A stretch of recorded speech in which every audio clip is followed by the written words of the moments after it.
Many critics of Christianity denounce it for being a cause of poverty in Ghana.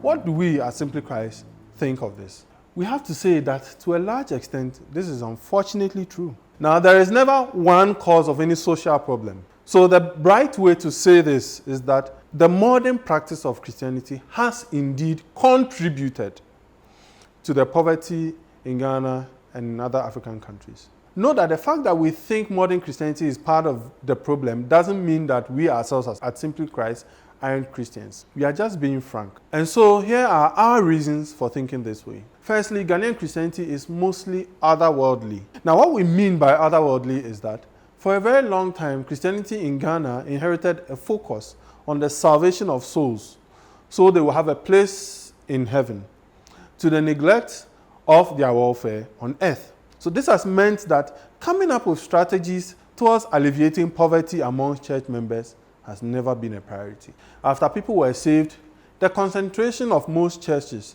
in Ghana was on what some call sin management, how to keep saved souls from sin, so that when they die, or when Jesus comes, they will go to heaven.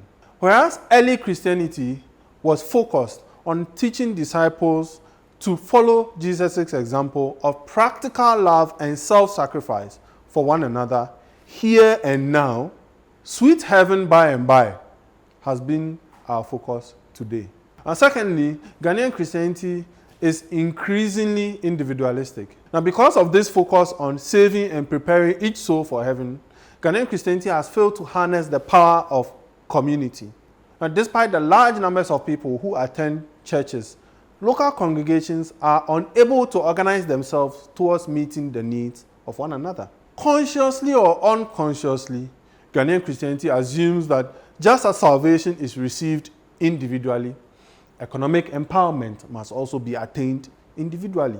Yet, not only do we see early Christianity be a community that cared for each other practically, leading to both praise as well as jealousy from their pagan neighbors, but the larger majority of the New Testament letters are written to churches and meant to be practiced together, not individually.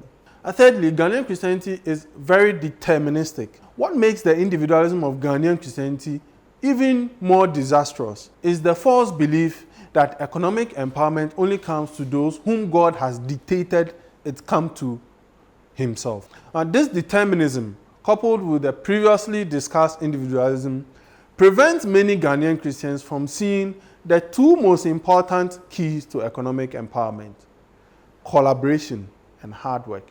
Whereas Jesus explicitly teaches that God let the sun shine on both the good and the wicked equally, many Ghanaian Christians, mixing local Ghanaian beliefs with certain portions of the Bible, equate economic prosperity with God's direct intervention and blessing, typically labeled favor or grace. It is factors like these, along with others, which conspire to perpetuate and entrench poverty amongst the majority of Ghanaian Christians. With this background, it is not surprising why the prosperity preachers are doing very well on the African continent as a whole.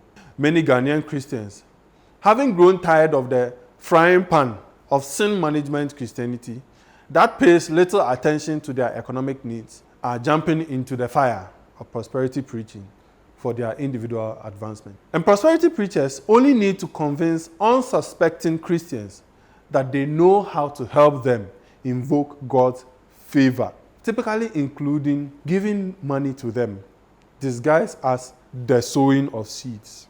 They can only get richer, while church members stay the same or get poorer. So if Ghanaian Christianity wants to confront poverty head-on, it needs to take a deep questioning look at these inherited beliefs from both our colonial missionary past as well as our mixture of traditional Ghanaian beliefs with Old Testament determinism. Much of early Christianity was an economically empowering movement precisely because it prioritized practical discipleship on earth, a strong emphasis on community, and partnership with God in lifting one another up. That form of Christianity could never be accused of contributing to poverty. And in this regard, both critics and adherents of Ghanaian Christianity have much to learn. Which brings us to the question, if much of early Christianity was not focused on saving souls for heaven, how did we come to be so focused on how to get to heaven when we die? But that's a question for another day. Goodbye.